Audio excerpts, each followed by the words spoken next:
We're home after a very scary day. It started off very joyful, very excited to go and to our friend's house. Yes, you can. We were going to our friend's house out in their wonderful property with several other friends, which was even more special because usually it's just us and the homeschool kids, but a lot of our school friends are on winter break today, so it was an extra special day where the boys got to see friends that they don't see that often. And when they do, it's like, okay, we got to go home and make dinner because they get together so late in the day because their friends are at school.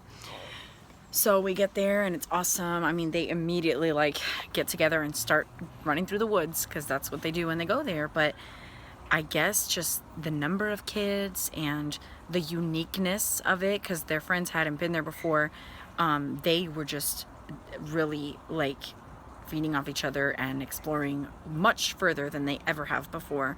And they went out so far we couldn't hear them or see them. So we started calling them. It took about 15 minutes to get them back. And once we did, my youngest was missing, and he was missing for another 20 minutes. We were yelling for him. Slowly, the panic started. Like, I'm slow to panic, but man, it was like time got longer and longer and longer. And then I started to see like there was a main road right there, which later I learned that there's the person that owns the whole property deliberately made ditches to the main road so that when her grandkids go play, they can't get to the main road. It's this huge ditch creek, and all these creeks, and all the creeks are drained really, really shallow, which doesn't prevent everything 100%, but still the chances of drowning is significantly less. Really the only way to drown would be to fall in unconscious and land face first in the puddle. But it was very shallow, but there was a long, creek all the way around. And then, my mind starts with neighbors, which I didn't know how close the first neighbors were. Later I learned they're really far. The ditch to the main road would have prevented him getting to the main road and a car just stopping and taking him. But, just the thoughts, and time is what got me really scared. And I didn't even think for a moment, maybe he'll go back to the house. All I'm thinking is him alone in the woods, scared, or something's happened. And I called Hector, and Hector raced over, and I called the police. First time I've ever had to call 911. But everybody was running through the woods, yelling, calling him. And he finally showed up at the house. I got a call. He's there. Or I was on the phone with the 911 lady, and she's like, somebody has him, somebody has him. And I was like, where? A neighbor? Who? How? Who has him? And she said that he found his way back to the house. So in the adrenaline rush, I did not notice that I was running through thorns, getting all cut up everywhere. My ankles are all slashed, and I hurt my foot. It's like very sore, shooting pain. And Joel, let me show you Joel's arms. Thankfully, he's fine. Praise the Lord. He's fine. He is fine. Joel, are you here? Can I see your arms? Where are you? Oh, my wallet's heavy. Your wallet? Yeah, because I put so much money in it. Here, let me see your arms. So he's got scratches everywhere.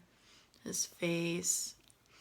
He was scared. Tell them what you were doing when you were all by yourself, scared in the woods.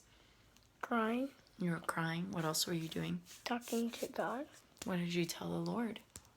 I was asking him to,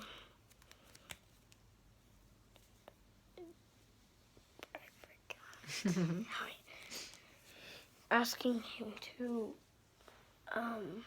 get back. To help you get back.